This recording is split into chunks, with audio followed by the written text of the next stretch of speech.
Guys कैसे सभी लोग, वेलकम टू आपकी मेरी बालाजी। आप सभी को Ram Ram, welcome to my channel. So guys आज का टॉपिक होने वाला है बहुत ही इंटरेस्टिंग और बहुत ही मज़ेदार। सो गाइस आज हम जानेंगे हमारे जीवन में परमात्मा का क्या महत्व है, क्यों भगवान इतने इम्पोर्टेंट है हमारे जीवन में, क्यों भगवान की भक्ति करने से ही हमें मोक्ष की प्राप्ति होगी, ऐसा क्यों होता है। आइए इस वीडियो में जानते हैं। गाइस देखिए, हमारे इस जीवन में भगवान हमें ही बताते हैं कि हमें क्या करना चाहिए और क्या नहीं करना चाहिए। भगवान जी ही हमारी पूरी लाइफ पहले से लिख के रखते हैं, फिर हम उस जीवन में जब आते हैं तब हम वो कार्य करते हैं। ठीक है, अब क्या होता है, हमारे पास दो चीज़ों के मतलब कि दो चीज़ हम बिल्कुल भी अपनी मर्जी से नहीं कर सकते। वो है अपनी अपनी तरफ से हम इस दुनिया को नहीं छोड़ सकते, ना ही अपनी मर्जी से हम इस दुनिया के अंदर आ सकते। अपनी मर्जी से हम इस दुनिया को नहीं छोड़ सकते, ना ही अपनी मर्जी से इस दुनिया के अंदर हम आ सकते। देखिए, अपनी मर्जी से हम इस दुनिया के अंदर तो बिल्कुल नहीं आ सकते, क्योंकि हमें नहीं पता होता कि हमने पिछले जन्म में क्या करा और इस जन्म में हम क्यों आए हैं इंसानी रूप में।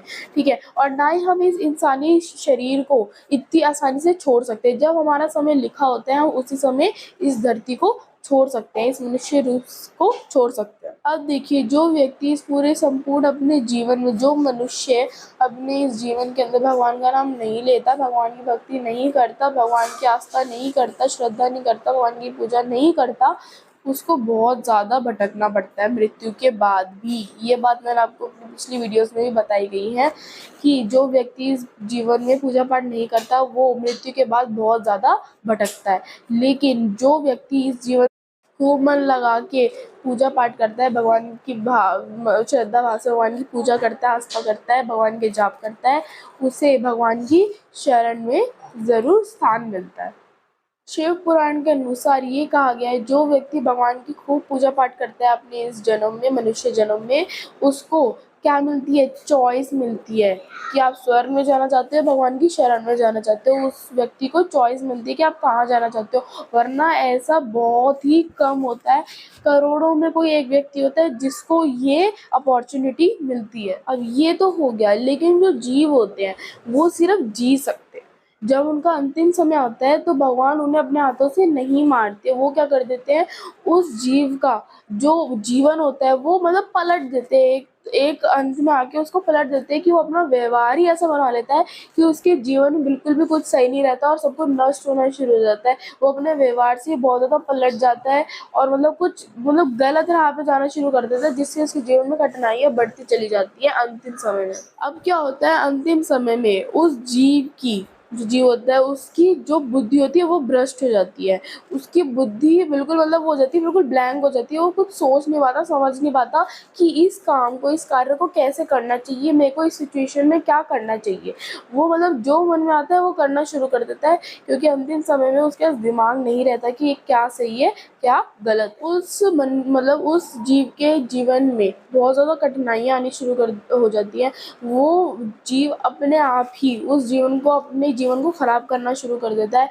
अपने जीवन में वो और भी बुरे कर्म करने शुरू कर देता है, जैसे अल्कोहलिंग करना, नॉनवेज खाना, मतलब कि गलत काम करने शुरू कर देता है, जिसकी वजह से उसकी बुद्धि तो भ्रष्ट हो ही जाती है और उसको सही गलत का मतलब ही नहीं पता लगता है कि ये मेरे लिए सही है, ये मेरे लिए गलत है। और इन्हीं सब चीज़ों की वजह से मनुष्य अपना जीवन बिल्कुल ख़राब कर देता है, जीव अपना जीवन बिल्कुल ही ख़राब कर देता है, जिसकी वजह से वो स्वयं अपनी मतलब जीवन को उथल पुथल कर देता है। उसे कुछ समझ नहीं आता क्या करना चाहिए, उसकी बुद्धि बिल्कुल भ्रष्ट हो चुकी होती है, जिसकी वजह से वो स्वयं मृत्यु को प्राप्त होता है। देवताओं को पराजित करने वाला सबसे सर्वशक्तिमान रावण, शिव पुराण के अनुसार रावण ने नैतिक धर्म छोड़ दिया अपने अंतिम समय में, और क्या हुआ कि उसका बल भ्रष्ट हो गया। अब क्या हुआ, अंतिम समय में उसकी बुद्धि भ्रष्ट हो गई। वो मतलब ये भी नहीं सोच पा रहा था मेरे को क्या करना चाहिए क्या नहीं करना चाहिए। ठीक है, फिर आखिरी में वो काल को प्राप्त हुआ, मतलब उसकी मृत्यु आ चुकी थी तो वो मृत्यु को प्राप्त हो चुका था। देखिए, जो परमात्मा होते हैं, जो भगवान होते हैं, वो किसी भी या किसी जीव के मृत्यु के भागीदार नहीं होते। वो जानबूझ के किसी को मृत्यु नहीं देते। ये मनुष्य ही खुद होता है जो अपनी मृत्यु का भागीदार होता है। और अगर आपने पूरे संपूर्ण जीवन में भगवान का नाम लिया है, भगवान की पूजा पाठ करी है, तो आप अपनी मर्जी से अब आप कहीं भी जा सकते हैं, स्वर्ग लोक जा सकते हैं या फिर भगवान के धाम जा सकते हैं। लेकिन जिस जीव ने भगवान की पूजा नहीं करी वो सीधा काल को प्राप्त होते हैं। अंतिम समय में मनुष्य को ये नहीं पता होता कि मेरे लिए क्या अच्छा है क्या बुरा है। अंतिम समय में वो क्या करता है, वो प्रकार के नशों में घुस जाता है, जैसे कि अल्कोहलिंग, जुआ एक्सेट्रा चीज़ों में घुस जाता है और अपना खुद ही जीवन खराब करना शुरू कर देता है। मनुष्य अपना जीवन खुद ही खराब कर लेता है, उसे ये नहीं पता होता कि वो क्या कर रहा है। अंतिम समय में वो सब कुछ तहस नहस कर देता है, उसे सही गलत का मतलब ही नहीं पता लगता। अब गाइस देखिए, मैं आपको बहुत ज़्यादा एक इम्पॉर्टेंट बात बताने वाली हूँ कि हमें मनुष्य का जन्म कई लाखों जन्मों के बाद मिलता है। हमें कई लाखों बार भगवान की पूजा करनी पड़ती है, जिससे हमें मनुष्य का ये जन्म मिलता है। हमें इस जन्म में भगवान की ज़्यादा से ज़्यादा जितनी हो सके उतनी पूजा पाठ करनी चाहिए, ताकि हमें अगले जन्म में कोई ऐसा जन्म ना मिले जिससे हमें कष्ट हो। हमें अगले जन्म में भी मनुष्य का रूप मिले, या फिर अगर हम अधिक से अधिक पूजा पाठ करेंगे तो हमें भगवान की शरण में ही स्थान मिल जाएगा, क्योंकि हमें फिर स्वर्ग नहीं आना पड़ेगा। जैसे कि मैंने आपको शुरुआत में बताया था कि हमारे पास अपॉर्चुनिटीज़ आ जाती है अगर हम अच्छे से पूजा करते हैं।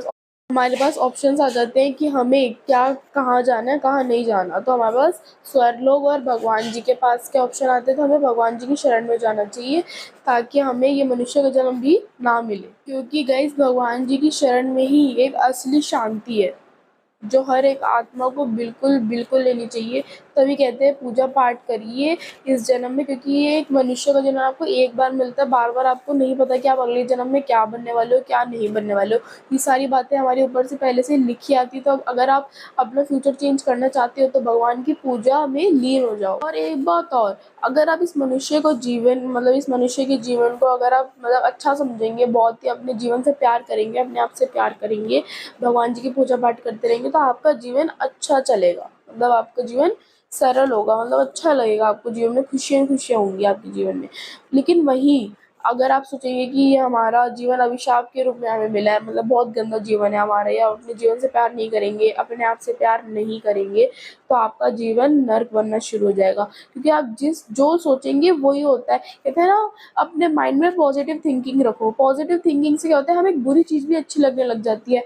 कि हमारे दिमाग में वो टेंशन नहीं रहती जो कि जो नेगेटिव थॉट्स हमारे दिमाग में ले आते हैं। तो हमें कहते हैं पॉजिटिव थिंकिंग रखो, अपने आप को लेकर भी और अपने जीवन को लेकर भी। अब देखिए, जो परमात्मा होते हैं वो बहुत ज़्यादा इम्पोर्टेंट होते हैं हमारी इस पूरी लाइफ में। जैसा हम सोचते हैं वैसा ही हम करते हैं। ये हमारे ऊपर ही डिपेंड करता है कि हम अपनी लाइफ को किस सिचुएशन से लेके जा रहे हैं, किस दौरान अपनी लाइफ को सोच रहे हैं, नेगेटिव सोच रहे हैं, पॉजिटिव सोच रहे हैं, ये हमारे ऊपर होता है।